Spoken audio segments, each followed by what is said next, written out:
good morning, and welcome to another Clearwater Jazz Holiday Foundation's Young Lions Jazz Master Virtual Sessions.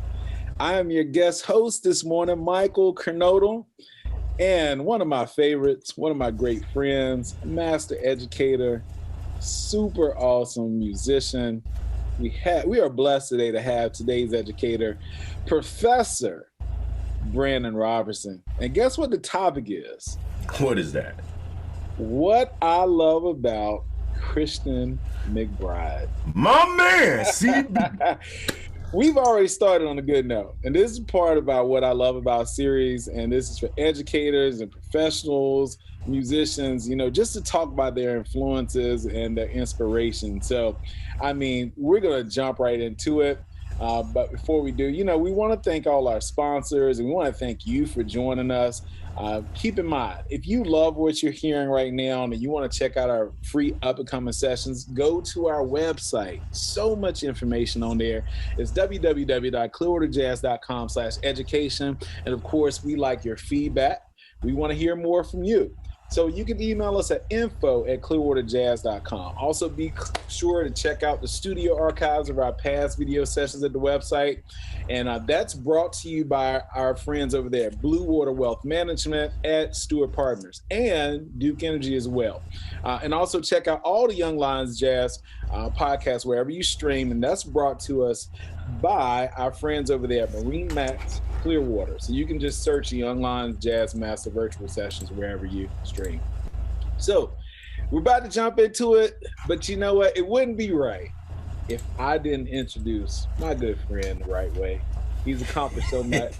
I know all this, but you don't. So it's important that I let you know that Brandon is an Emmy. I'm going to say that again. Emmy-nominated music director. Here we go.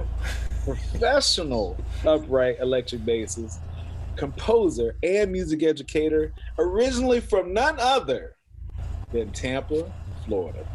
He has the 813. That's right, the 813. He's completed his Bachelor's of Arts in Music from Florida State University in 2009 and his Master's in Music and Jazz Studies in the spring of 2016. Currently, he's a director of the Jazz Studies and director of FGCU basketball band at Florida Gulf Coast University of Fort Myers, Florida. 2018, Brandon was nominated for an Emmy Award for Best Documentary of Educational Collegiate Programs featuring the FGCU Jazz Ensemble. You better go check them out. They're swinging. As a prominent band leader, Brandon has taken his band on multiple national tours, headlining at some of the top jazz venues in this country. And to add to his impressive resume, Brandon has performed with notable acts such as the world-famous Count Basie Orchestra, led by the director, Scotty Barnhart. Shout out to Scotty. Vocalist, Carmen Bradford. Shout out to Carmen. Jason Marsalis. Shout out to Jason.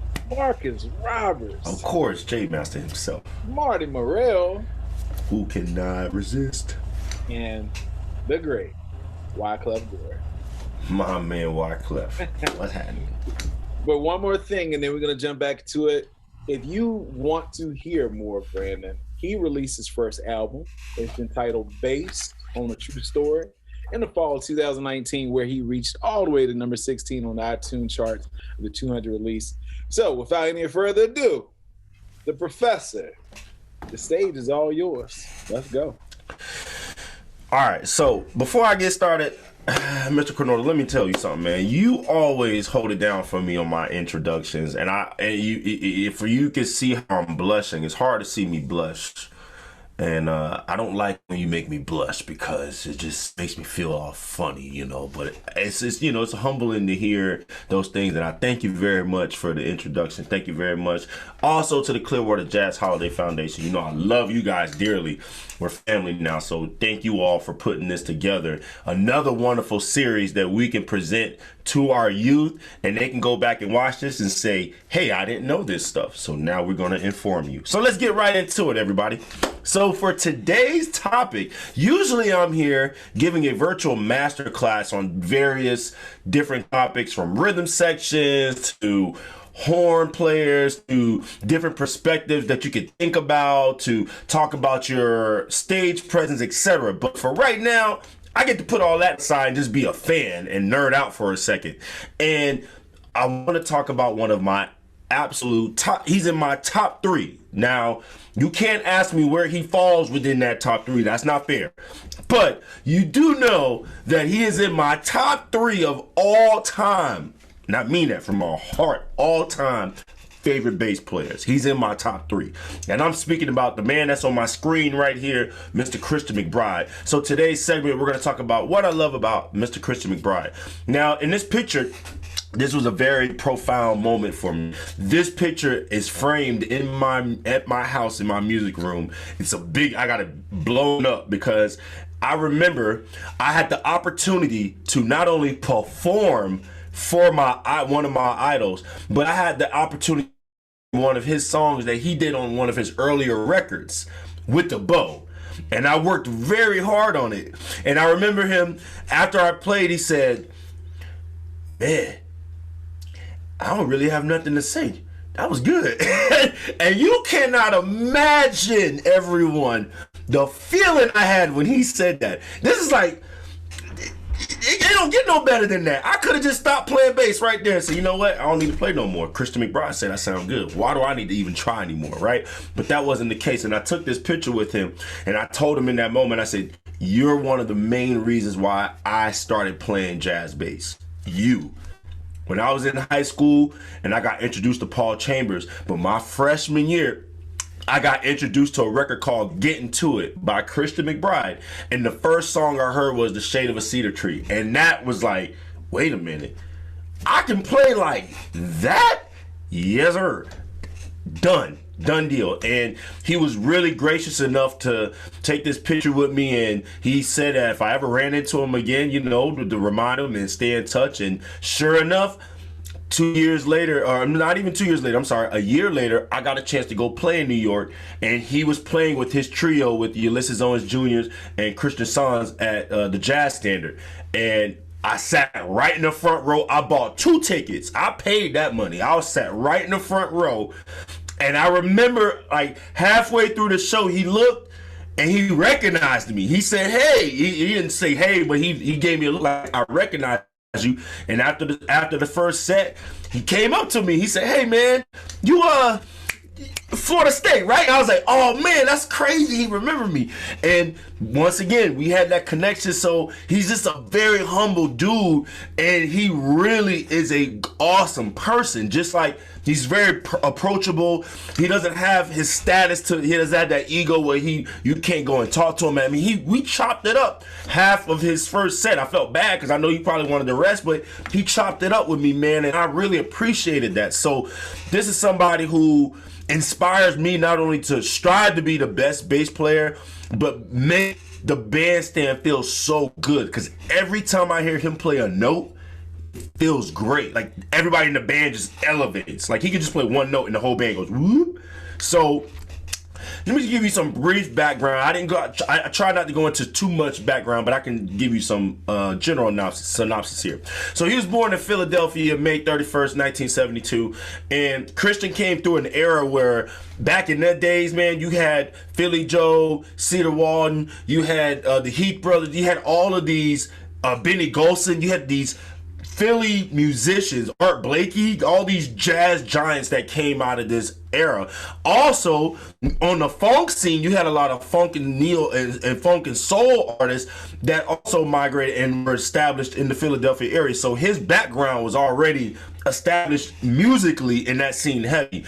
His father was a bass player, a very prominent, well-known bass player in the area. So Christian already kind of had a background in this. And so around the late 80s, he left Philly and moved to New York. He was going to study classical bass at Juilliard. Well, that was short-lived after Bobby Watson, saxophonist Bobby Watson, discovered him, took him out on the road, and the rest was history. He just never went, he never turned back, which in this case, he didn't need to. But just to go down give you some accolades of some of the people he's worked with. And this is another reason why I really like Christian McBride, because this man has crossed over a plethora of genres. Like, he's one of the few bass players in the jazz community who has actually been able to cross over through multiple genres and played them equally in their own facet, you know, in their perspective, you know, entity. So he worked with jazz artists like Freddie Hubbard, Sonny Rollins, J.J. Johnson, Ray Brown, Bill Jackson, McCoy Tyner, Roy Haynes, late rest in peace Chick Corea, Herbie Hancock, Pat Metheny. I mean, Jesus. R&B, Isaac Hayes, Chaka Khan, Natalie Cole, Lana Hathaway, James Brown, of course. When you go into pop and rock artists, Sting, Paul McCartney, Carly Simmons, Don Henley, Bruce Hornsby, who is, by the way, an amazing keyboardist, amazing guy. Hip hop artists like the Roots, you know, they had the Philadelphia Experiment, D'Angelo, Queen Latifah. Classical artists, I actually have a picture with Christian McBride and Edgar Meyer, another world-renowned bassist. They did a duo performance at FSU, and let me tell you guys something. If y'all didn't think Christian McBride was a bad dude, this man played a whole hour of world folk music. I mean, me and my entire bass studio at FSU were like this the whole time. Like, because none of us had never heard him play that. I've never heard Christian play bluegrass or folk music. And he played it as though he had been playing it his whole life. But then you see Edgar Meyer, who is known for that realm in classical, switch and they play All the Things You Are. And he is ripping through these bebop changes. And, I mean, just effortlessly. And I'm looking like, Jesus Christ, these are two world big giants of the bass world, and they're just effortlessly doing it, just crossing over like nothing. And so if you see this list of people he's performed with, you can't help but to like this guy, man. I mean, that's such a huge inspiration. So he's been featured on more than 300 records. He's released 17 albums as a band leader in the last 26 years of his career. He's received 7 Grammys, and he has one of the most popular jazz radio segments on NPR, Low Down with Christian McBride, where he does a lot of conversations. Sometimes he'll play some duo tunes. Sometimes he'll have a featured band come on and play on the show. So this is somebody who has dipped into radio, who's dipped into television and the film scoring, all of it. Okay. And so here's some of the things that I really like about Christian McBride as a person, but as his playing. First of all, his blues influenced sound. I mean, you automatically hear blues when you hear Christian McBride, hands down. The first, yeah, that right there, you just already feel the bottom, right? One thing, a lot of people, if you're a fan of Christian McBride, you know that he's a big sports fan, especially like baseball. Like, baseball is his deal. Like that you ask him any kind of stats about baseball, you're probably not gonna run circles around him. He'll probably do the opposite around you. And so, me being a sports fan myself, I love football and basketball, and I also grew up in hip hop. Like, hip hop is one of my second loves aside from jazz. And this is my favorite bass player who not only likes sports, but he likes hip hop. So what is there not to like about this guy there, right? His ability to execute rhythmic displacement, you know, when you hear him solo a lot, it's like, you're trying to, like, even when you're trying to transcribe his stuff, it's hard to transcribe a Christian McBride solo because his rhythms are like not all over the place, like it's, you know, all over the place bad, but he knows how to displace them so well to where he can create a new feel but still keep the same feel of the song. And that's very hard to do. He's also a crossover artist. I look at him not as a jazz musician because he has played on so many other different genres and so many different records that to me, he's just a versatile, he's a musician. He's just a overall well-rounded musician. I can't claim him as a jazz musician. Yes, his start might have came through the jazz community, through the jazz idioms, but Christian never limited himself to his musical ability, his music capability of being innovative and creative. His triplet feel is insane. I can't tell you, a lot of people, and this is not bragging, this is just like, people have said this to me, and I take it as a compliment, but they're like, man, I can tell you listen to a lot of Christian McBride because of the way you play your triplets. That's because he's one of my only few bass players that I really look up to, that I try to master that. Like, how does he do that? So I work on that, not trying to play it like him, but trying to get that technique of executing triplets like that, you know. And so he's someone I really look to when I try to figure out, like, okay, how do I want to approach this? He has an extensive bebop language, vocabulary that's like off the charts. He has super clarity in all of his solos and his bass lines. His bass lines can be solos if he wanted to. He has very innovative concepts in his walking lines. He has that big bounce, exactly how I described with Paul Chambers. He has that big bounce in his bass playing.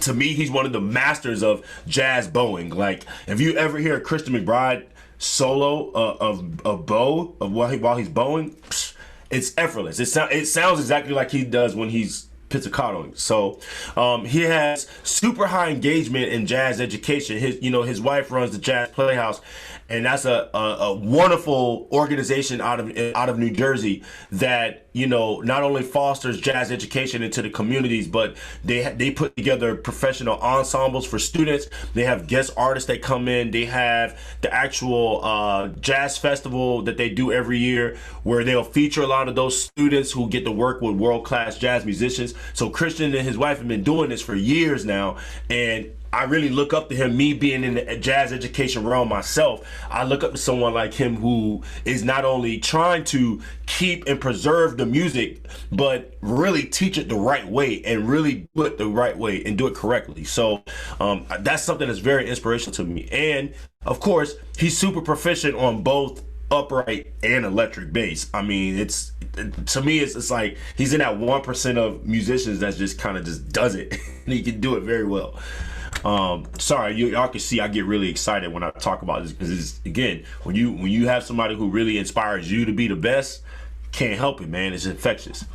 So, as I was explaining to my dear friend Michael earlier, this was a very hard segment for me to put together, because y'all have no idea how many solos I've transcribed of Christian McBride. I have a book somewhere on my shelf here, like a book of transcriptions, and about a third of that book are Christian McBride transcriptions. So the solos that you're seeing on your screen here are ones that I have specific stories about, and I won't go into it, I won't elongate them, but there are ones that I know I had a deep rooted connection to, and they always stick out. They were some of the first ones that came to my mind because I remember the moment. So the first one, "The Shade of a Cedar Tree," featured on Christian McBride's first album, "Getting to It," and this album to me was very profound because it was one of the first records that my bass professor at Florida State, Rodney Jordan, shout out Rodney. Rodney was the one that really put me on Christian, and he told me to check out this record. He said, specifically listen to this song, and he said, I want you to listen to how Christian makes the band feel.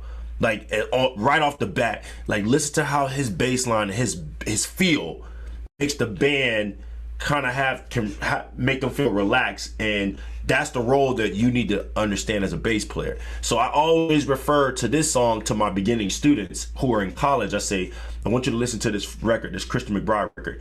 And he was young. This was his first record out as leader, and up until this point, I mean, he was already the hot man on the scene. He was part of that Young Lions era, and so that song right there is very special to me. The next one, "Blues on a Sunday," this was the first song I ever transcribed a Christian McBride solo. And let me tell you something, Christian, when I show you this video, you're going to see why this man knew he had swag. He knew he was a bad cat. Because everybody on stage is dressed nice and, they got their nice outfits. Christian he in a Phillies cap. He got a baseball jersey on. He just he is greasing the mess out that bass. And his solo was like, all right, I'm taking that. So every time people hear me play a blues and I'll play some of those licks, they're like, okay, I know who you've been checking out. So that's one of my favorite solos. This next one is Celia, that was featured on piano player Bruce Hornsby's album Camp Meeting, which features Jack DeJohnette on drums. And Jack DeJohnette, is known for the very technological sense of the drum beats and drum machines, and so they kind of do like this hip hop feel on Bud Powell's Celia. And I never heard Christian at this point solo a jazz oriented feel, but it was in a hip hop style. And I mean, he just nailed it. So that was one of my favorite solos. London Blues was a song that I learned in undergrad or grad school with my longtime bandmate pianist, Dr. Zach Bartholomew. And he was a huge fan of Brad Meldau's. And at the time, in the earlier 90s, Brad Meldau, Christian McBride, Antonio Hart, Joshua Redman, Roy Harger, all these guys was part of that Young Lions era. Benny Green, these dudes were all coming up. And off of Brad Meldau's first record, he featured Larry Grenadier and Christian McBride. But on this particular song, London Blues, it was Christian, and this was the craziest blues form I've ever heard in my life. I still to this day can't play this form. It's super hard. It is a very hard blues. So for me to hear Christian solo over that form, I was like, bro, you's a goat. You the man. This next song, Ham, Hokes, and Cabbage. Let me tell you something. When you from the South, and you ain't never had no real collard greens with some ham hogs tucked up in there with the... See, y'all don't know what I'm talking about. If you ain't from the South, you may not know what I'm talking about. But Christian... What are you talking about? Okay, somebody know what I'm talking about. Okay. If you don't know what I'm talking about, I need you to ask somebody. But he came through and let the people know that this is my roots. And on this song, this is featured off of his 2013 record Out Here, which is to me one of his greatest trio records. Features drummer Ulysses Owens Jr. and pianist Christian Sons. And the vibe that they created was like the modern day Ahmad Jamal Trio cross country tour record. And I tell you what, that's one of my favorite Christian records all time. This last piece is very special to me because everybody, remember when I said earlier at the beginning of this segment that I was able to perform one of Christian McBride's arrangements for him off of his own record. This was the song that I actually performed for Christian. It was called Miyako, and it was a ballad that Wayne Shorter wrote for his wife. And so this was featured off of his second album, Number 2 Express, which is another great record of his that a lot of people slept on, and I really love that record. That particular song was a duo that he did with the late Chick Corea. And so it was just bass and piano, and he was arco. He played arco. So that was another reason why I really wanted to perform that for him, because that song spoke to me the way he performed it. So just wanted to give y'all a brief background on that. We'll go through some of the songs just to get a vibe and listen to them. And so this first track, again, this is The Shade of a Cedar Tree. This is off his first record, Getting To It. Features McBride on bass, the late Roy Hargrove on trumpet, Joshua Redman on saxophone, my man, the baddest trombone player that I know in jazz, Steve Teray, Cyrus Chestnut on piano, Louis Nash on drums, and then he had a bass trio feature with Ray Brown and Milt Hinton on Splanky. Okay, so we're gonna play a little bit of this, and y'all catch the vibe, and y'all tell me what y'all think.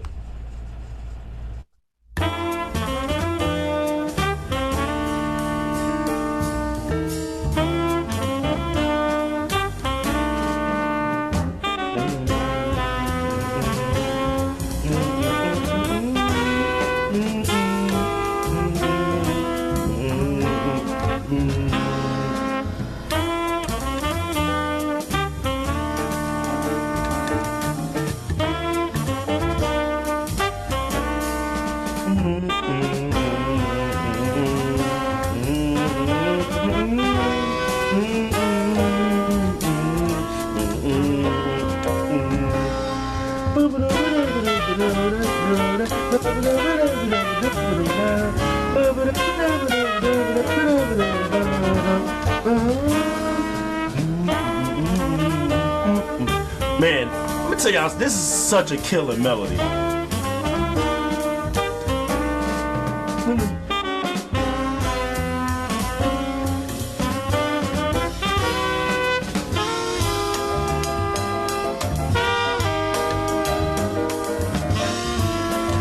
I'm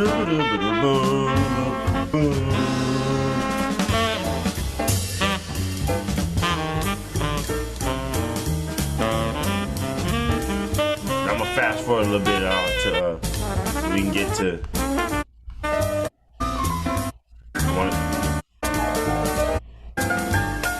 Okay, here we go. I just want to get to the. I just want y'all to hear the solo.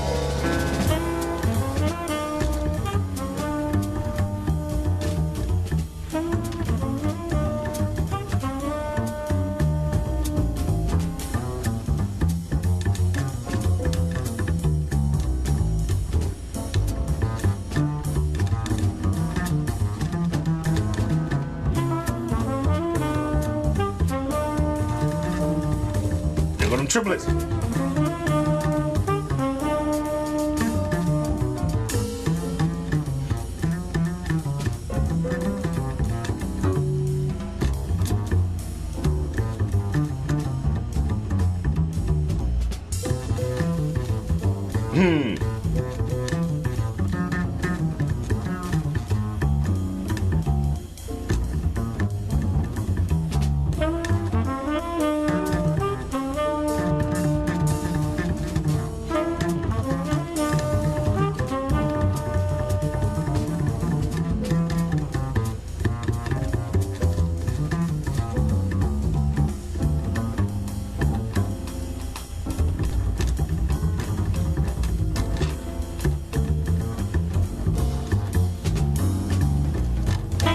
So just right there, like, this is a young Christian McBride. So as you start to hear, if you're a fan of his, you start to hear the progression of his playing getting more and more advanced, and his triplets getting more faster.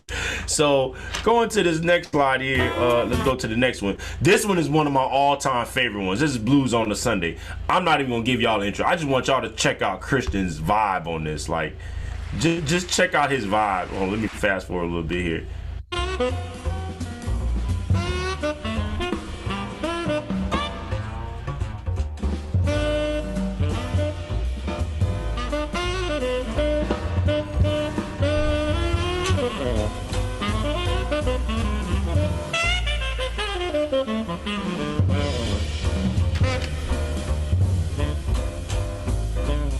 Now, see everybody in suits.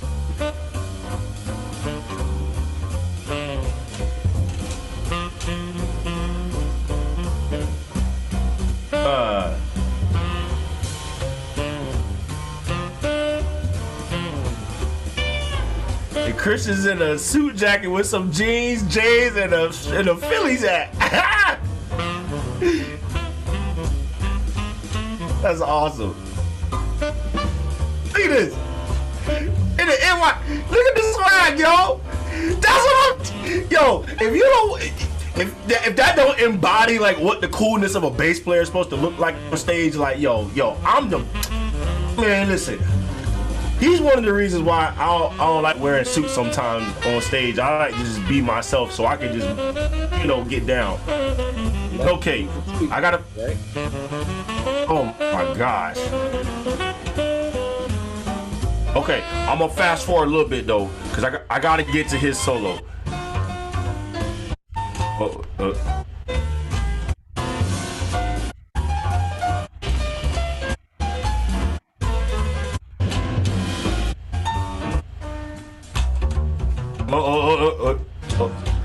Here we go. Check out this solo.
Boom, boom, boom, boom.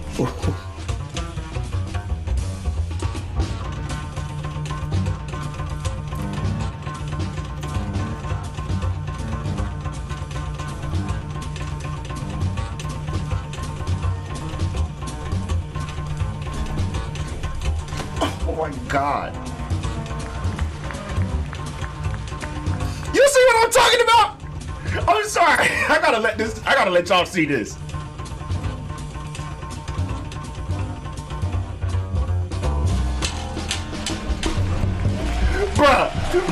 Bruh, I could just stop right here. I don't have to play nothing else for y'all after this one. See how hype I am? The first time I saw that, I was like, yeah, I can't play bass.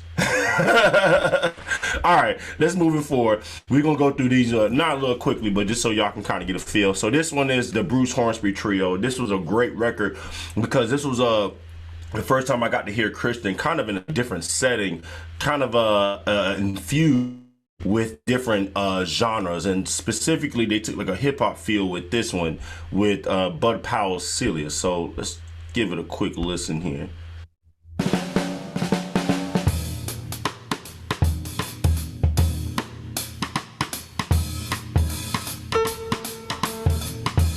Just in case if y'all have never heard this.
That right there, I remember when my teacher first played that for me, I said, dang, I didn't even know you can flip a Bud Powell tune like that. he's like, well, Bruce Hornsby's a bad cat. He's known for doing stuff like that. And you pick the two right people who already fit in that element, you know, Jack DeJohnette and Christian. And even in that setting, Christian still sounds like himself, but he can still imply different feels. And that's what I really like about his playing. So this is a great record for those that don't know. Please check out this album. All right, so the next one, this is the one of Brad Meldau's first records, introducing Brad Meldau. And again, this song right here, I haven't even attempted to play it no more after I tried to learn it, because I played it 2 times on the show, on tour, and after that, I never played it again. I was like, this is the hardest song. And you could tell Christian was like, he's like, man, I gotta figure this out. I can't just jump in on this. So check this out.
Wait for it.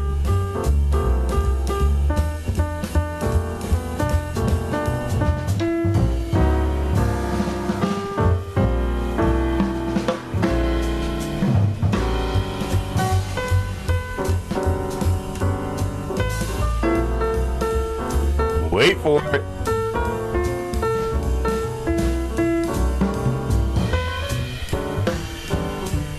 Now, if any of y'all could count and figure out the form of that tune, please help us.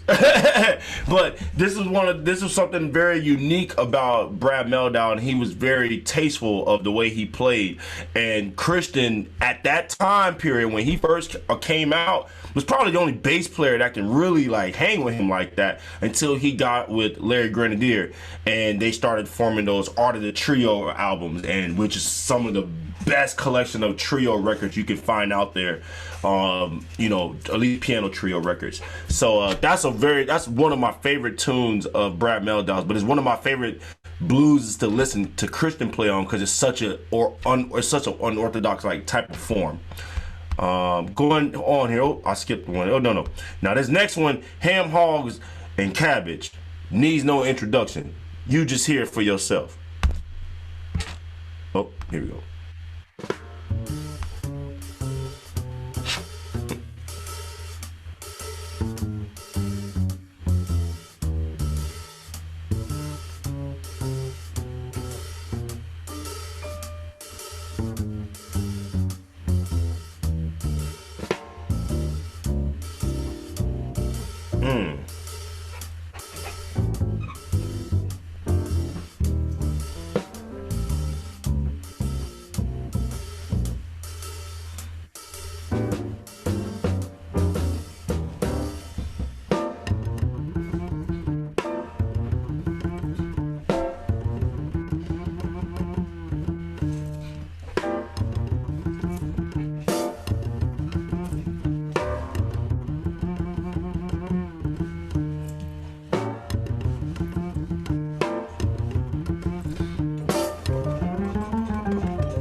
Wait a minute. Did you hear the?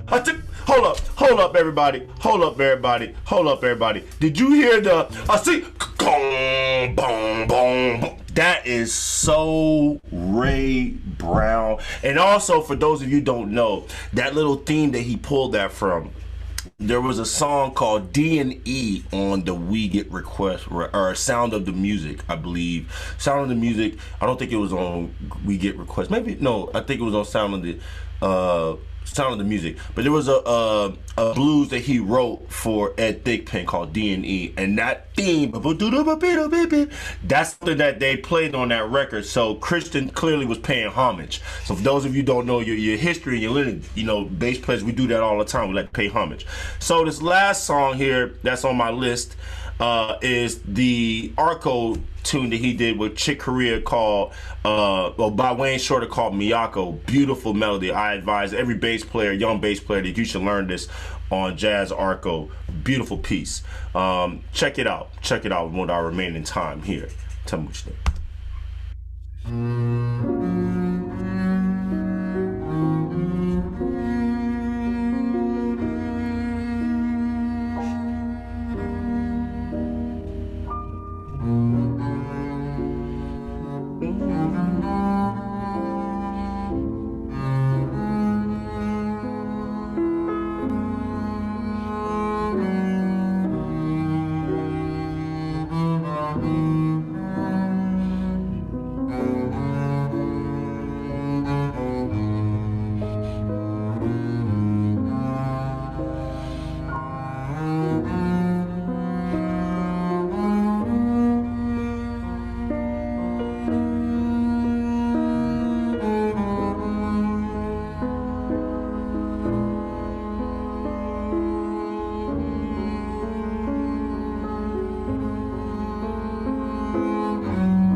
remember the first time I heard this song.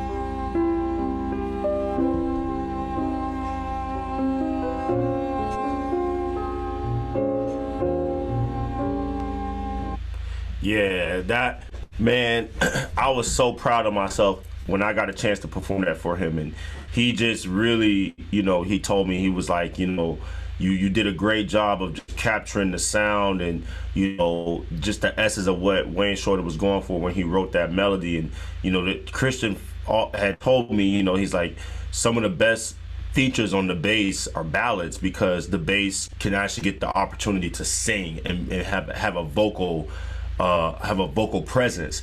And that's something I always kept to heart. Whenever I do shows, I try to do ballads where I can play with the bow, and that always wins people over, because they're like, we don't see that. A lot of people don't see bass players do that, and that's something I learned from Christian. He said that to me. He's like, I try to do it every once in a while on my shows, because it's something that's not featured a lot, of which a lot more bass players do it. So okay, so wrapping up really quickly, I just want to play this quick arrangement. Now, for those of you who didn't think that bass players could write big band arrangements, Christian not only has one of the most successful big bands in jazz, out today, but this arrangement of Thermo by Freddie Hubbard, hands down, it can hold its weight against any big band arrangement. And this is him performing with the Airmen of Note, and this is his arrangement of Freddie Hubbard's Thermo. So I just wanted to play it very quickly for you all.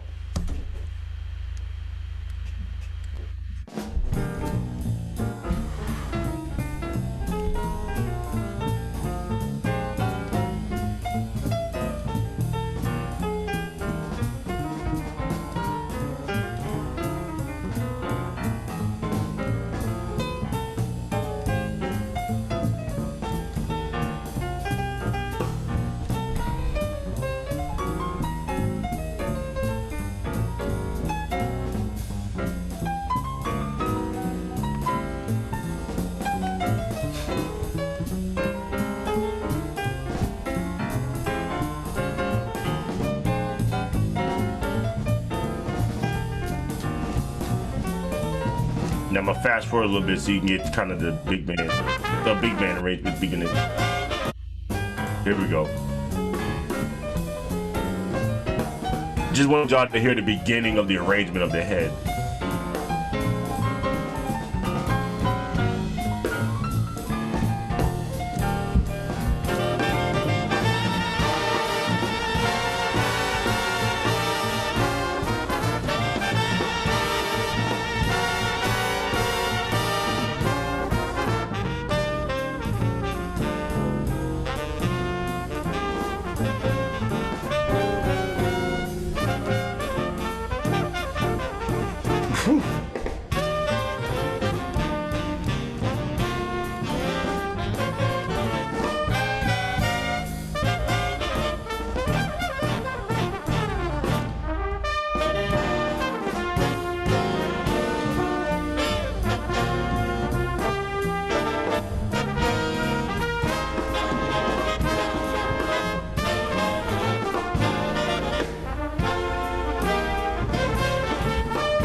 Yeah, man, you don't get no better than that.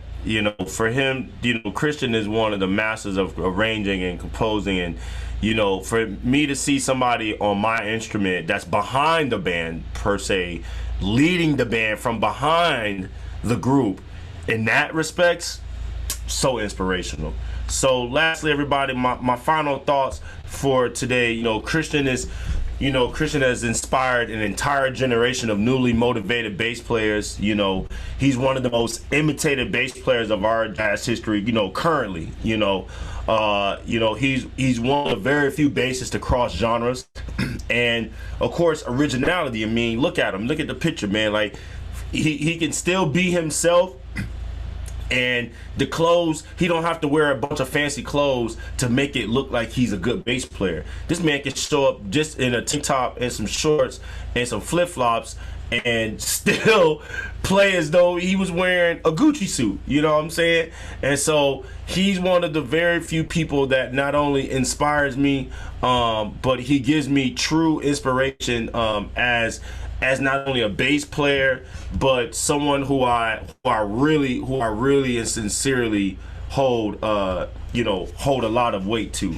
And for me, one more thing, Christian has also given me a better sense of knowing my role as a bass player, like knowing who I am, you know, me being very comfortable in who I am. You know, a lot of folks who play with me have said, like, man, you know, we like that you're just yourself. You just show up to the band, like, you bring this good energy. And I inspired to be that way because I learned from my idols I see do that on the bandstand with their prospective peers. So this, everybody, is why today I wanted to go over why I love Christian McBride. Awesome session, Professor. I mean, you played some of the best solos that feature Christian McBride.